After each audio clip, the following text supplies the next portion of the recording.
evening, I'm Smriti Sutesh and welcome to Above the Fold show. We begin with India's West Asia outreach, including a key visit to Saudi Arabia, followed by the end of campaigning ahead of the Tamil Nadu and West Bengal assembly polls. In global news, Apple is set for a leadership change, and finally, Karnataka is moving towards an AIB-based tax system. Stay with us for the full report. In a major update, several are feared dead and many injured after an explosion at a fireworks unit in Kerala's Thrissur district ahead of the Pooram festival. Here's what we know so far.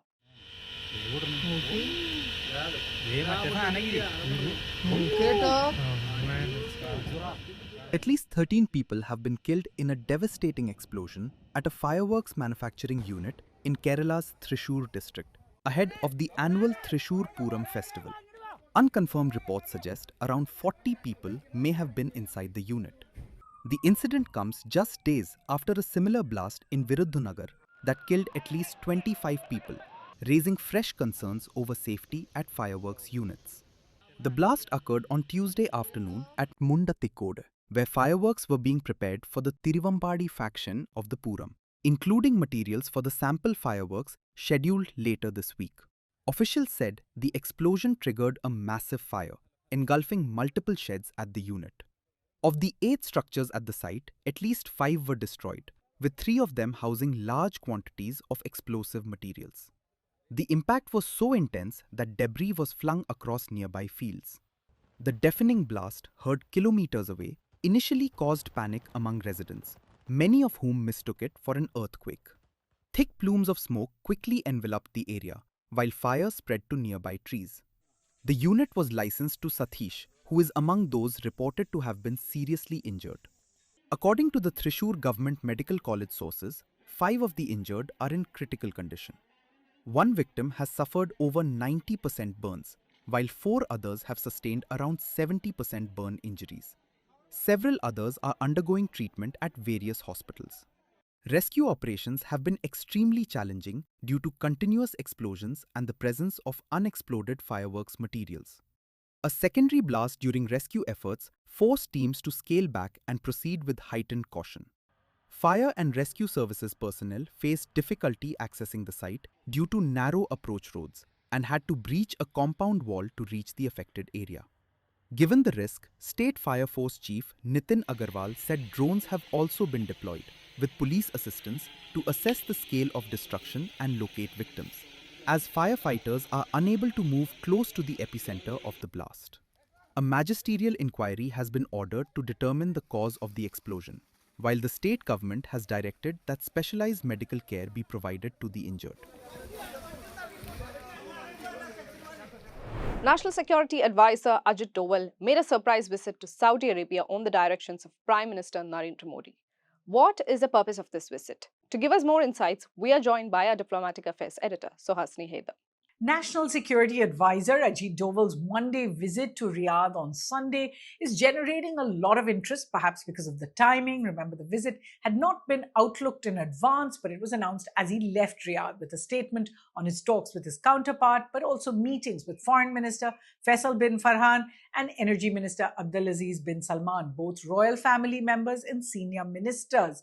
The visit came days after trips to the UAE by External Affairs Minister S. Jaishankar and to Qatar by Hardeep Puri. It came as US-Iran tensions remain high and the Hormuz Strait remains closed, and between one round of US-Iran talks in Pakistan and a possible second round.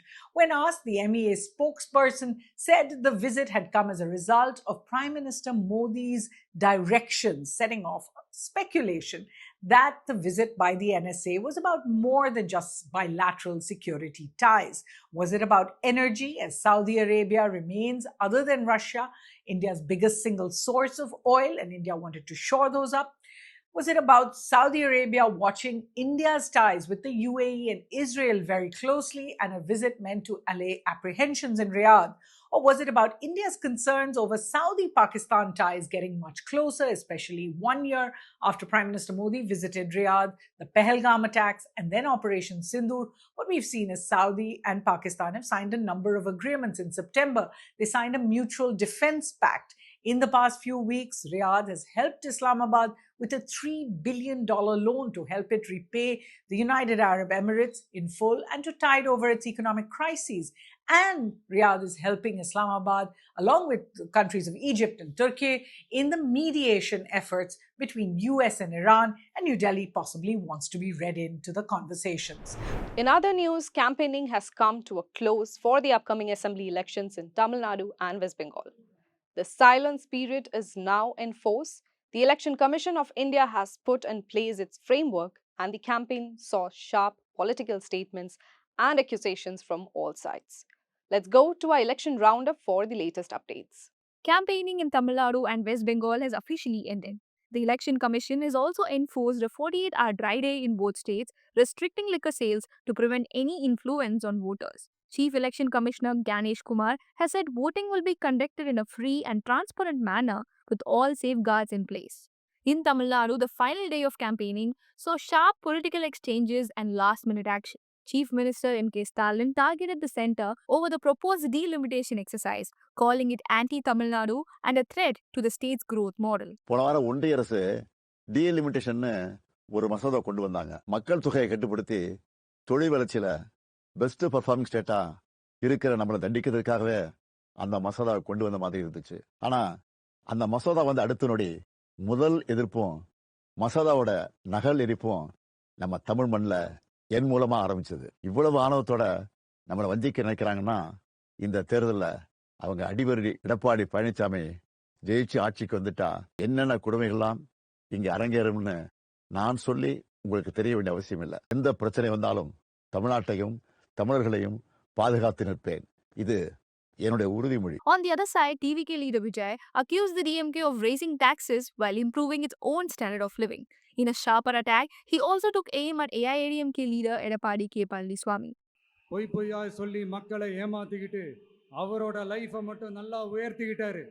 ஆனா மக்களோட லைஃபை அவர் எப்படி உயர்த்தினார் தெரியுமா? வீட்டு வரியை உயர்த்திட்டாரு, தண்ணி வரியை உயர்த்திட்டாரு, தொழில் வரியை உயர்த்திட்டாரு, விலைவாசியை உயர்த்திட்டாரு, குப்பைக்கு கூட வரி போட்டாரு. மக்களோட கஷ்டங்களை மட்டுமே அவர் உயர்த்தி வச்சிருக்கிறார். விஜய் வெளியவே வரமாட்டாராம். இது யார் சொல்றா?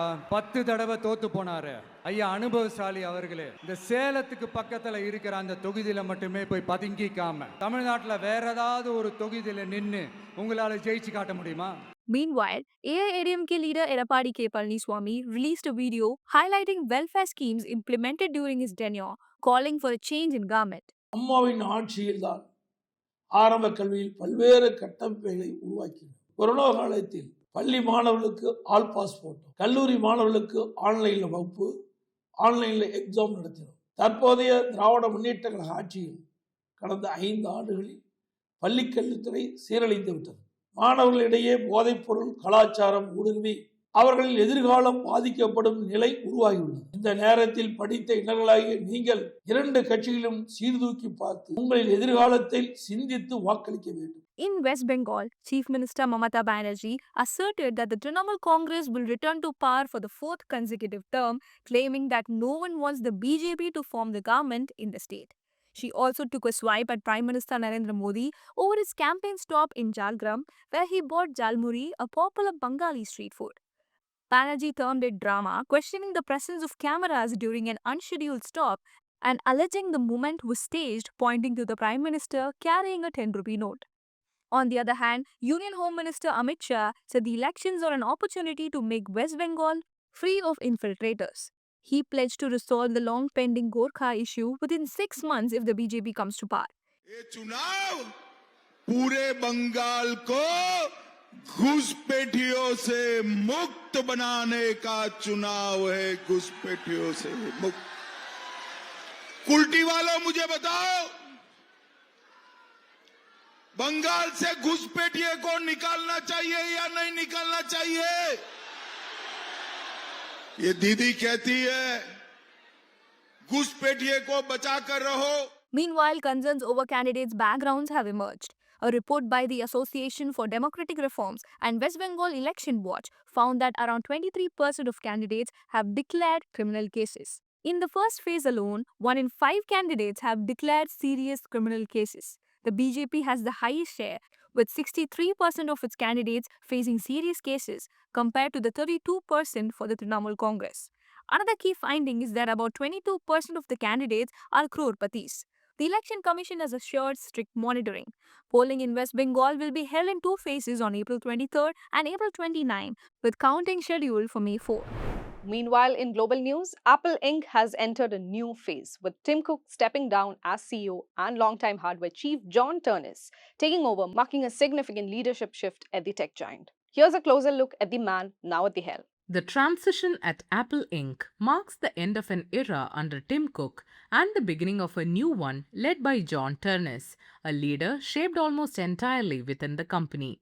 At 50, Apple stands as one of the world's most valuable companies, built on decades of innovation since its founding by Steve Jobs and Steve Wozniak in 1976. From the Macintosh to the iPod and the iPhone, Apple has repeatedly reshaped how people use technology. Now, the baton passes to Ternus. A mechanical engineering graduate from the University of Pennsylvania, he began his career in virtual reality before joining Apple in 2001. Over nearly 25 years, he rose through the ranks to become Senior Vice President of Hardware Engineering. Ternus joined Apple's product design team in 2001 and became the Vice President of Hardware Engineering in 2013. He is widely seen as the force behind many of Apple's flagship products, contributing to iPhones, iPads, Macs, and AirPods, and playing a key role in the shift to Apple's in-house silicon chips. More recently, he has been central to innovations like the Apple Vision Pro. But as Ternus takes charge, the challenges are mounting. While Cook leaves a lasting legacy, expectations are high for Ternus to redefine Apple in the age of AI. The company is already lagging in artificial intelligence, with rivals like Google, Microsoft, and OpenAI moving quickly ahead. Even Apple's voice assistant Siri has struggled to keep pace. At the same time, competition from Huawei and Samsung, along with shifting global supply chains and pressures in key markets like China, add to the complexity. By choosing Ternus, Apple is doubling down on technical expertise, aiming to reignite hardware innovation and drive products like the Mac while pushing new designs such as the iPhone Air. The transition also signals continuity, with Ternus stepping in at 50, the same age Cook was when he succeeded Steve Jobs, as Apple looks to balance stability with reinvention in the age of AI. Tim Cook, meanwhile, will become Apple's executive chairman and will succeed Arthur Levinson in this role from September 1st, 2026. Let's now turn to the Hindu Roundup for some of our exclusive contents. On Monday, following the gruesome Virudhunagar blast, the collector said the identities of the 22 victims had been established even as protests intensified, with CITU members staging a road roko in front of the VGMCH demanding immediate compensation. Against this backdrop, our editorial titled The Price of Negligence on the Virudhunagar Cracker Unit Blast argues that such incidents are not accidents, but the result of systemic negligence and poor enforcement of safety norms. It highlights repeated violations such as overcrowding and illegal operations and calls for stricter monitoring, accountability of violators and structural reforms, including better enforcement and increased automation to prevent further loss of life. In another editorial titled A Plan of Change on Bihar Politics and the BJP, focuses on the BJP's consolidation of power in Bihar following the appointment of Samrat Chowdhury as Chief Minister. It argues that the BJP has followed a calibrated strategy of outgrowing its ally JDU, eventually inverting the power hierarchy while expanding its support among non-Yadav OBCs and EBCs.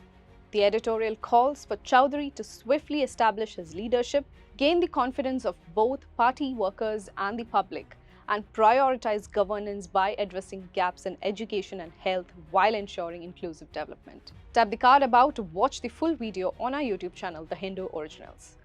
Next, in an interview to The Hindu's Sandeep Phukan, Congress General Secretary K.C. Venugopal accused the BJP of using women's reservation as a cover to push delimitation through a constitution amendment bill. He argued that the move was aimed at redrawing constituencies in the party's favor and dividing the India alliance, but said the opposition remain united. Venugopal rejected claims that the Congress is anti-women, highlighting its record on women's empowerment, and described the BJP's campaign as a narrative-building exercise after failing to pass the bill. He also said the India alliance remains cohesive at the national level despite state-level differences and criticized the Prime Minister's address as overtly political. And finally, Karnataka is set to revamp how liquor is taxed. Here is a quick look at what this change means and who it affects and what the government aims to achieve. From small 90 ml packs sold at local shops to bottles in retail outlets, liquor pricing in Karnataka is set for a reset. At the center of this change is a new system called the Alcohol in Beverage Policy. Right now, liquor is taxed mainly based on category and price. Under the new system, the focus shifts to alcohol strength. The higher the alcohol content, the higher the tax. This change was announced in the 2026-27 budget and a draft policy is now in place. The state is restructuring its excise system, reducing tax slabs from 16 to 8 and increasing prices of stronger alcoholic drinks. That is significant because the beverages account for nearly 80% of Karnataka's excise revenue. So what does this mean for prices? A 90 ml pack, priced at ₹40 today, could go up by around ₹5 to ₹10 depending on the slab. Most changes are expected in bottles priced up to ₹750, especially in lower price segments. Prices will also vary based on alcohol content, with categories like 42.8%, 40%, 39%, and 38% taxed differently. This is not the first time Karnataka has raised liquor taxes. Over the past 5 years, prices have already increased due to repeated excise hikes and higher revenue targets. According to an official, even with higher prices, consumption is unlikely to fall sharply and excise revenue is not expected to be affected. And that's it for today. Thank you for watching. Please share your thoughts on today's episode in the comment section. If you found this video useful, don't forget to share it and save the Above the Fold playlist so you never miss an update.